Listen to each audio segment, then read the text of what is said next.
بيقول لك اللعيبه كلها بتروح على النادي الاهلي، بيجروا على النادي الاهلي عشان البطولات.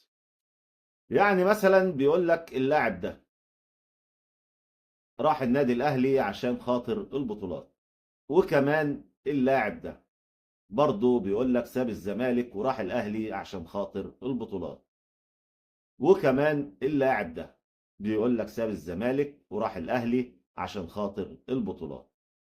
طب لما ده وده وده راحوا لنادي الاهلي عشان خاطر البطولات، يقوم اللاعب ده يسيب النادي الاهلي عشان خاطر الدولارات، وبعديها اللاعب ده يسيب النادي الاهلي برضه عشان خاطر الدولارات، ويجي بعديها اللاعب ده برضه بيسيب النادي الاهلي عشان خاطر الدولارات. الله، يعني مش موضوع بطولات.